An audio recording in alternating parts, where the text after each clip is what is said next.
चलिए आज बनाएंगे बहुत ही टेस्टी और हेल्दी बर्फ़ी। फटाफट से बन जाएगी, बहुत ज़्यादा सामान भी नहीं लगेगा और घर में जो सामान पड़ा है उससे आप बड़े आराम से इसको बना सकते हैं।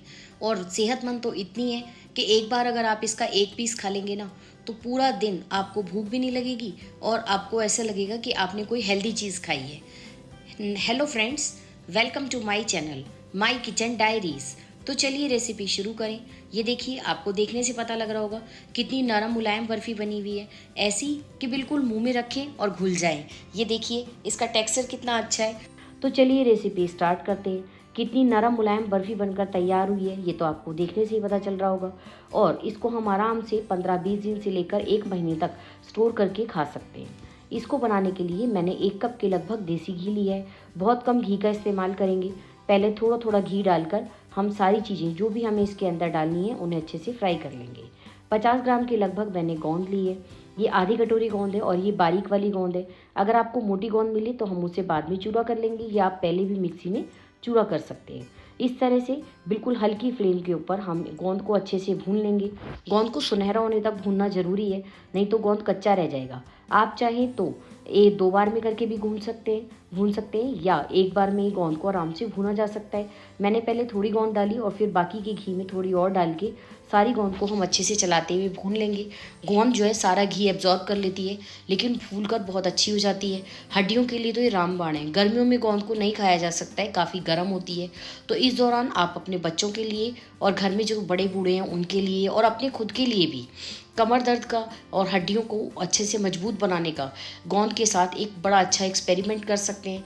इस तरह से सारी गोंद देखिए 3-4 मिनट में अच्छे से फ्राई हो गई। इसे मैंने एक खुली प्लेट में निकाल लिया। अब इस प्लेट का फ़ायदा क्या है कि मैं इसी प्लेट में बर्फ़ी भी जमाऊंगी, तो इसमें हमें अलग से चिकना करने की ज़रूरत नहीं है। अब वापस से मैंने थोड़े छोटे चम्मच घी डाला है। उसके अंदर हम 50 ग्राम के लगभग मखाने डाल देंगे। ड्राई फ्रूट आप अपनी मर्जी के अकॉर्डिंग 1-2 कम कर सकते हैं या 1-2 ज़्यादा, लेकिन गोंद और मखाने ज़रूर डालिए। मखाने कैल्शियम से भरपूर होते हैं, हड्डियों के लिए बहुत फ़ायदेमंद है और सर्दियों में तो सेहत को बहुत ही अच्छा कर देते हैं। 3-4 मिनट के अंदर ही मखाने भी अच्छे से कुरकुरे हो जाएंगे और ये मखाने सबसे ज़्यादा घी एब्जॉर्ब करते हैं। फटाफट से सारा घी एब्जॉर्ब कर लेंगे। कढ़ाई आपको बिल्कुल सूखी नजर आएगी। ये देखिए, आज मैंने बहुत कम घी का इस्तेमाल किया है ताकि जिनको कैलोरी कॉन्शियस होते हैं वो भी, और जो मीठा खाने का मन करता है लेकिन कंट्रोल नहीं कर पाते चीनी के ऊपर, तो वो गुड़ से इस रेसिपी को बनाकर बड़े आराम से इस्तेमाल किया जा सकता है। अब उसी घी के अंदर से मैंने सिर्फ 1.5 चम्मच के लगभग थोड़ा सा घी डाला है। इस घी में हम अपने बादाम भूनेंगे। 50 ग्राम के लगभग बादाम लिए, लेकिन मुझे ये कम लग रहे थे तो मैंने थोड़े बादाम और डाल दिए, क्योंकि बादाम सर्दियों में खाने सेहत के लिए बहुत फ़ायदेमंद है। इनमें ओमेगा 3 फैटी एसिड्स होते हैं, बच्चों की सेहत के लिए बहुत अच्छे हैं। अब एक आधा कप ही मैंने इसके यानी 50 ग्राम के लगभग ही मैंने इसमें काजू डाले हैं। ड्राई फ्रूट आप अपनी मर्जी के अकॉर्डिंग थोड़े कम या ज़्यादा कर सकते हैं, लेकिन यही सीज़न है जिसमें कि हम ड्राई फ्रूट को बड़े आराम से खा सकते हैं, लेकिन सूखे ड्राई फ्रूट खाने से खांसी होने का डर रहता है। इस तरह अगर आप बर्फ़ी बनाकर या लड्डू बनाकर ड्राई फ्रूट का इस्तेमाल करेंगे तो सेहत को डबल फ़ायदा तो देंगे ही, साथ में खांसी भी नहीं होगी। अब खांसी ड्राई फ्रूट से क्यों होती है? जब हम सूखे ड्राई फ्रूट चबाते हैं तो उसका अंदर जो है हमारी बॉडी उसको अच्छे से एब्जॉर्ब नहीं कर पाती, जिसकी वजह से कभी कभी कफ या खांसी हो जाती है, सूखी खांसी, जो सर्दियों में बहुत परेशान करती है।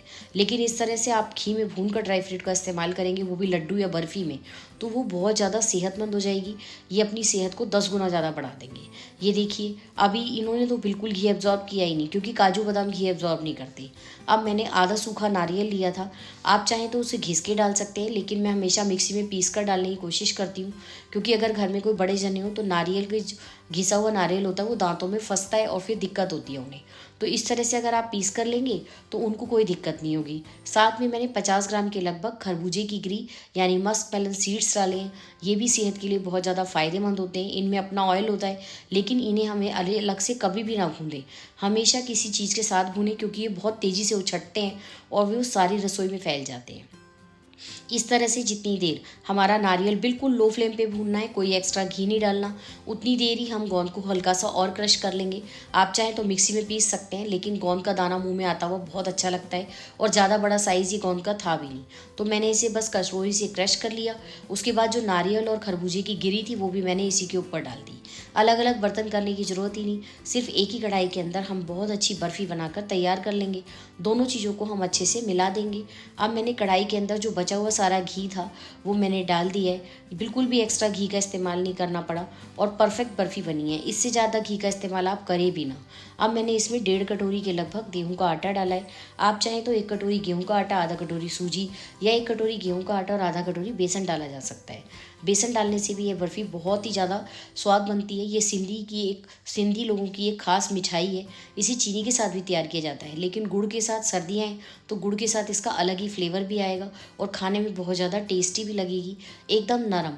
आप खाते ही इसके मुंह में घुल जाएगी आपके, और स्वाद तो इतना ज़्यादा आएगा कि आपको कोई और मिठाई खाने की ज़रूरत ही नहीं। 4 से 5 मिनट के अंदर ही जो हमारा आटा हमने डाला था वो अपना कलर चेंज करने लगेगा।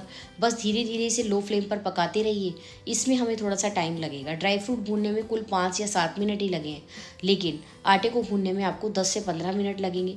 आप अगर आधे घंटे का टाइम देंगे भी तो उसके लिए आप 1 महीने भर के लिए पूरे परिवार के लिए अच्छी मिठाई बनाकर तैयार कर सकते हैं। अब जो ड्राई फ्रूट थे उनमें से थोड़े से मैंने काजू बादाम बचा लिए, उनको कुतर लिया है, और बाकी के मखाने सबको अच्छे से मैंने पीस दिया। क्योंकि बच्चे जो बहुत नखरे दिखाते हैं, ड्राई फ्रूट खाते नहीं है, निकाल निकाल के फेंकते हैं, तो सबसे अच्छा तरीका है उनको सेहत देने का यही। अब 2 कटोरी के लगभग, यानी जितना आटा था उतना ही मैंने गुड़ लिया है। ये 300 ग्राम के लगभग गुड़ है। इसमें हम थोड़ा सा पानी डालेंगे, बहुत ज़्यादा पानी डालने की ज़रूरत नहीं है। आधा कटोरी के लगभग पानी डाला है और उसको हम मेल्ट होने रख देंगे। हमें इसकी कोई चाशनी नहीं बनानी, बस जैसे ही गुड़ मेल्ट हो जाएगा और हमारा काम हो जाएगा। इतनी देर मैंने अलग कढ़ाई के अंदर आटा जो है वो अच्छे से भुन रहा है, इतनी देर हमारा दूसरी तरफ से गुड़ भी मेल्ट हो गया। ज़्यादा से ज़्यादा 3 या 4 मिनट लगेंगे और गुड़ अच्छे से मेल्ट हो जाएगा। अब हम उसी कढ़ाई के अंदर, ये देखिए आटे का कलर कितना सुंदर सुनहरी हो गया है, और इसके अंदर जो सारे ड्राई फ्रूट हमने पीस कर रखे थे वो सब हम आराम आराम से मिक्स कर देंगे। और गैस का फ्लेम इस समय आप बिल्कुल लो रहने दें, ताकि किसी भी चीज़ के जलने का चांस ना रहे। क्योंकि अगर इस तरह की बर्फ़ी हल्का सा भी जल जाती है, नीचे लग जाती है, तो वो टेस्ट को ख़राब कर देती है, और वो हमें बिल्कुल भी नहीं करना है। उम्मीद है आप सबकी को मेरी वीडियोस पसंद आती होंगी, और अगर आप सबको मेरी वीडियोस अच्छी लगती हों तो प्लीज़ चैनल को लाइक, शेयर और सब्सक्राइब कर दीजिए, बेल आइकन को प्रेस कर दीजिए, और मैं जो भी वीडियोस अपलोड करूं उन सब का नोटिफिकेशन आपके पास जाए, इसलिए अच्छे से नोटिफिकेशन बेल को भी प्रेस कीजिए। अब मैंने डाली है 2 खास चीज़ें जो बहुत सेहत के लिए ज़रूरी हैं। 1 चम्मच मैंने दखनी मिर्च, यानी सफ़ेद मिर्च आती है, गोल सफ़ेद रंग की होती है, उसका पाउडर बना के डाला है, और 1 ही चम्मच सौंठ का पाउडर डाला है। इससे ज़्यादा हमें इसमें सौंठ का पाउडर डालने की ज़रूरत नहीं है, क्योंकि अगर सौंठ का बहुत ज़्यादा स्वाद आएगा तो कोई भी नहीं खाएगा। मतलब बच्चे तो, बड़े जने तो फिर भी खा लेंगे, लेकिन बच्चे तो उसे खाएंगे ही नहीं, और हमें चीज़ ऐसी बनानी है जो कि सब खाएं। 1 चम्मच सौंठ का पाउडर काफ़ी है, क्योंकि सौंठ यानी अदरक का पाउडर बहुत ज़्यादा गर्म होता है। अब जो चाशनी हमने बना के रखी थी, मतलब गुड़ को पानी में घोल के रखा था, वो हम धीरे धीरे करके सारा इसके अंदर डाल देंगे। गैस का फ्लेम मैंने अभी भी ऑन किया हुआ है और बिल्कुल लो पे रखा हुआ है। जैसे ही हम इसके अंदर गुड़ का पानी डालेंगे, ये देखिए इसके अंदर उबाल आना शुरू हो गया है, और ये कैसे तेज़ी से मेल्ट होना शुरू हुआ है। सारी चीज़ें आराम से फटाफट इसके अंदर घुल जाएंगी। बस यहीं पर हल्का सा आपको ध्यान देने की ज़रूरत है। गैस का फ्लेम लो कीजिए या लो मीडियम कर लीजिए अगर आप संभाल पाएँ तो, और इसे लगातार चलाते रहिए। 2 मिनट भी नहीं लगेंगे, और ये तेज़ी से, क्योंकि आटा है और ड्राई फ्रूट, फटाफट से वो गुड़ के पानी को एब्जॉर्ब करेंगे और एक डो का फॉर्म ले लेंगे। देखने में भी सुंदर बनेगी ये मिठाई, और खाने में भी आप जिसको भी खिलाएंगे ना उसे ये बहुत ज़्यादा पसंद आने वाली है, क्योंकि हमने बहुत कम आटे का इस्तेमाल किया है। मैक्सिमम तो इसके अंदर गोंद और ड्राई फ्रूट ही हैं, जिससे इसका बहुत ही बढ़िया फ्लेवर आ रहा है। मैं आपको बता नहीं सकती, अगर आप इस रेसिपी को खुद से घर में ट्राई करेंगे तभी आपको पता चलेगा कि वाकई ये बहुत ज़्यादा हेल्दी और टेस्टी मिठाई बनी है। घी अगर आप चाहें और भी कम कर सकते हैं, सिर्फ गोंद भूनने के लिए घी लीजिए, मखानों के लिए घी की ज़रूरत नहीं है अगर आप कैलोरी कॉन्शियस हैं, और ऐसे ही काजू बादाम को भूनने के लिए भी घी की ज़रूरत नहीं है। और आटा और कम घी में भूना जा सकता है, लेकिन सर्दियों में घी खाना अच्छा भी लगता है और शरीर उसको एब्जॉर्ब भी कर पाता है, हमें सेहत ही देता है। बस इस तरह से जैसे ये एक डो का फॉर्म लेगा और किनारों से घी था आपको रिलीज़ होने लगेगा, इसे फटाफट से उसी चिकनी प्लेट में मैंने फैलाया है जिसमें मैंने गोंद वगैरह लगाई थी, तो अलग से चिकना करने की भी ज़रूरत नहीं है। इस तरह से बहुत कम घी में मैंने एक बहुत अच्छी रेसिपी तैयार की है। अब मैंने 8-10 काजू, और 8-10 नहीं, 4-5 काजू और 3-4 बादाम बचा लिए थे, उनको मैंने लंबा लंबा कुतर दिया ताकि बर्फ़ी ऊपर से देखने में अच्छी लगे। अगर आप घर में बना रहे हैं तो पूरी तरह ऑप्शनल है, बस इस तरह से डेकोरेट करने से थोड़ा सा सुंदर लगती है। इसे आप हमें कुछ नहीं करना, ना ही आपको ये टेंशन लेनी कि कितने मिनट में जमेगा, कितने मिनट में भी। आराम से 2 घंटे तक इसको रखे रहने दीजिए। 2 घंटे बाद जब ये बिल्कुल ठंडा हो जाएगा, अपने आप ही इतने आराम से इतना नरम मुलायम बर्फ़ी के पीस कट कर तैयार होंगे। बर्फ़ी के पीस आपकी मर्ज़ी है, थोड़े छोटे या बड़े जैसे मर्ज़ी निकाल सकते हैं, जितना मीठा आपके घर के लोग पसंद करते हैं। ये बहुत हल्के मीठे की बहुत ज़्यादा सेहतमंद मिठाई बनकर तैयार हुई है। मैंने तो इसके बहुत छोटे छोटे पीस काटे, क्योंकि एक बार में छोटा पीस खाना सही भी रहता है, और खाने के बाद मीठा खाने का मन करे तो आप आराम से इसको सर्व कर सकते हैं। कोई भी, मेरी गारंटी है, ऐसा नहीं होगा आपके घर में जिसको ये पसंद ना आए। इवन छोटे बच्चों को भी ये पसंद आएगी, क्योंकि इसमें ड्राई फ्रूट उनके मुंह में नहीं आएंगे और उन्हें पता ही नहीं चलेगा कि वो क्या खा रहे हैं। और आपको भी तसल्ली रहेगी कि आपने उन्हें एक सेहतमंद चीज़ खिलाई है। तो चलिए आप विदा लेती हूँ। ये देखिए हमारी बर्फ़ी कितनी अच्छी कटी है। बर्फ़ी अच्छी कटी हो इसकी पहचान यही होती है कि नीचे आपकी प्लेट जो है वो बिल्कुल साफ़ निकलनी चाहिए, और प्लेट बिल्कुल साफ़ है, एकदम नरम मुलायम बर्फ़ी बनी है। मैंने फिर भी जल्दी काट ली है। अगर आप इसे और 1 डेढ़ घंटे बाद काटेंगे तो और अच्छे से, ये देखिए कितनी सफाई से बर्फ़ी कटकर तैयार हुई है। उम्मीद है आप सबको मेरी वीडियो अच्छी लगी होगी, और अगर आप सबको वीडियो अच्छी लगी हो तो प्लीज़ चैनल को तो ज़रूर से लाइक शेयर और सब्सक्राइब कर दीजिए।